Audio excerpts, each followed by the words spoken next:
बिस्मिल्लाहिर्रहमानिर्रहीम। गर्मियों का आगाज़ हो चुका है और गर्मी में हम बहुत ज़्यादा लो फील करते हैं, तो दिल करता है कि जल्दी से कोई ऐसा शरबत पिएं जिसको पीते ही हमें मिले इंस्टेंट एनर्जी।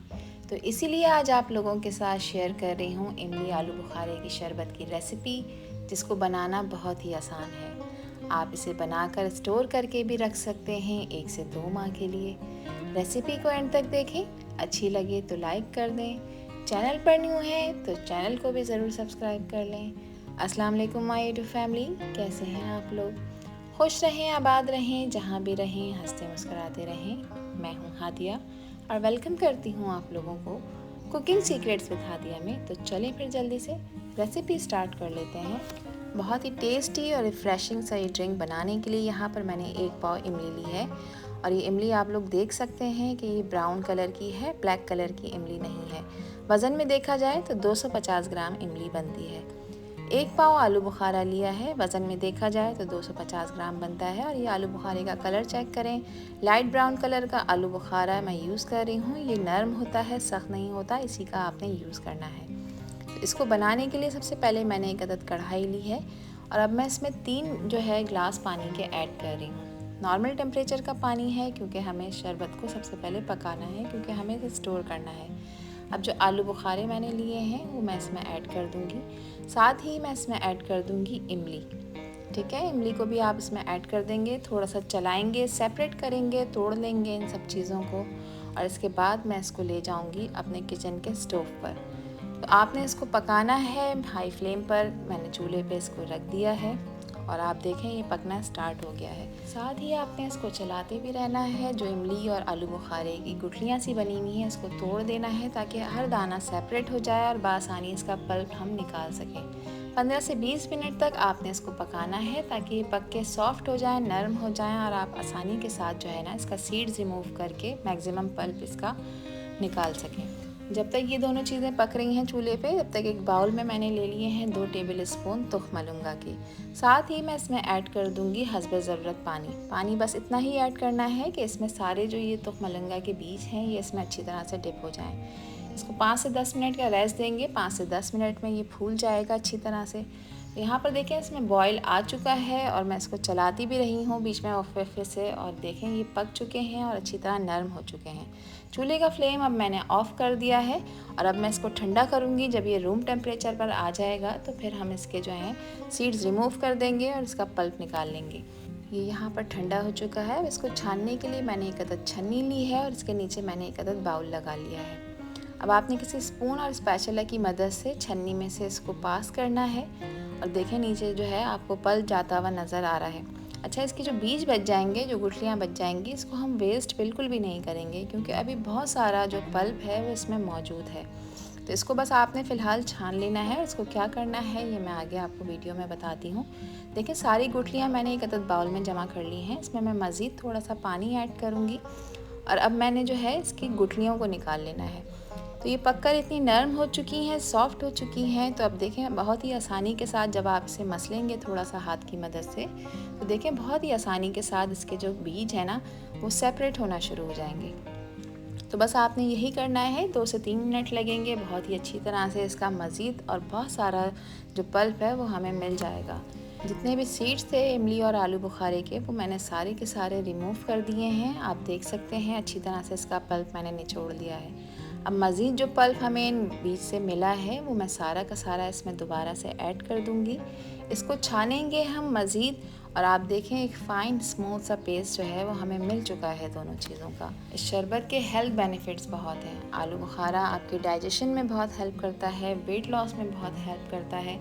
तो जो लोग वेट लॉस करना चाहते हैं वो भी आराम से इस शरबत को यूज़ कर सकते हैं। तो चलें फिर अपना नेक्स्ट स्टेप फॉलो कर लेते हैं, जिसके लिए अगेन मैंने चूल्हे पर कढ़ाई रख दी है। 2 कप पानी अब मैं यहाँ पर इसमें ऐड कर रही हूँ और अब मैं इसमें ऐड कर दूँगी 2 कप चीनी। चीनी की क्वांटिटी कम या ज़्यादा कर सकते हैं आप लोग अपने टेस्ट के अकॉर्डिंग। मुझे जितनी सही लगती है यहाँ पर मैंने उतनी ही ऐड की है। अब चीनी को आपने जो है वो पकाना है।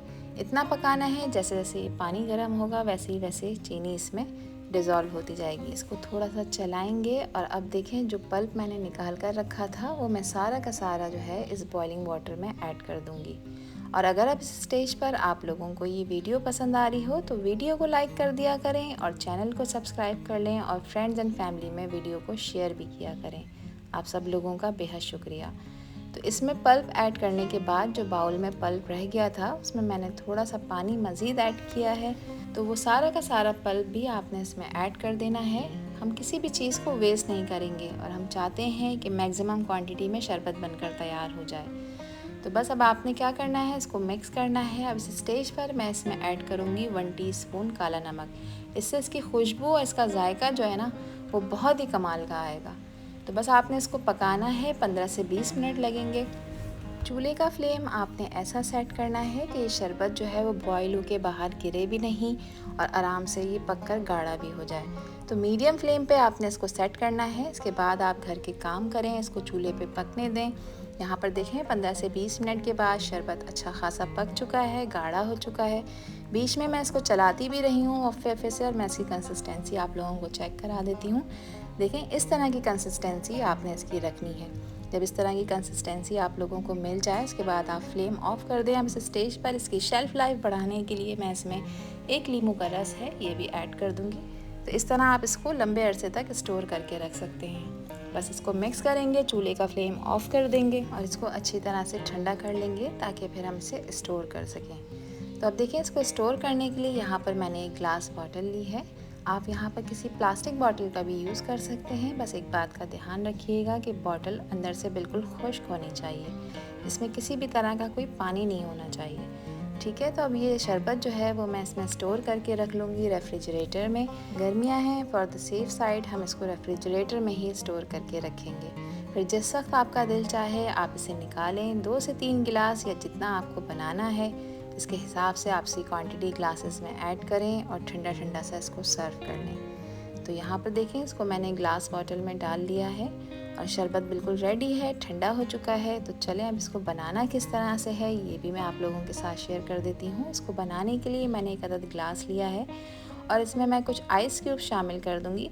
हस्बे ज़रूरत आइस क्यूब आपने शामिल करने हैं और बिल्कुल तेज़ ठंडा फ्रिज का पानी इसमें हम ऐड करेंगे। पानी आपने जो है वो 3/4 ग्लास रखना है, एक हिस्सा आपने खाली छोड़ना है ताकि आप इसमें ये शरबत ऐड करें। तो तकरीबन 3 टेबल स्पून इस शरबत के मैंने 1 ग्लास पानी में ऐड किए थे। इसको मिक्स करेंगे और आप माशाल्लाह शरबत की लुक चेक करें। बहुत ही हल्का, डाइजेस्टिव, रिफ़्रेशिंग सा ये ड्रिंक बनकर तैयार हो जाता है। तो इस रेसिपी को आप लोगों ने एक दफ़ा तो ज़रूर ट्राई करना है। अब मुझे कमेंट सेक्शन में अपना फीडबैक भी लाजमी शेयर करना है कि ये रेसिपी और वीडियो आपको कैसी लगी। जो तुख मलंगा भिगो कर रखा था 1 टेबल स्पून इसका भी मैं इसमें ऐड कर दूंगी। इसको थोड़ा सा मिक्स कर लेंगे ताकि तुख मलंगे का हर दाना जो है वो सेपरेट हो जाए। तो बहुत ही tasty, refreshing, digestive summer drink बनकर तैयार हो चुकी है जिसका एक घूंट पीते ही आपको मिलेगी अंदर तक ठंडक ही ठंडक। तो इस रेसिपी को ज़रूर ट्राई करें, बनाकर अपने फैमिली मेम्बर्स को पिलाएं। मैं उम्मीद करती हूँ कि जब आप ये बनाएंगी और अपने फैमिली मेम्बर्स को पिलाएंगी तो ये उनको भी बहुत ही पसंद आएगी। तो आपसे फिर मिलूँगी इंशाल्लाह एक न्यू वीडियो में एक न्यू रेसिपी के साथ। जब तक हादिया को दीजिए इजाज़त। अपना बहुत सारा ख्याल रखिएगा, अपनों का भी ख्याल रखिएगा और मुझे भी अपनी प्यारी दुआओं में याद रखिएगा। अल्लाह हाफिज़, अल्लाह निगहबान।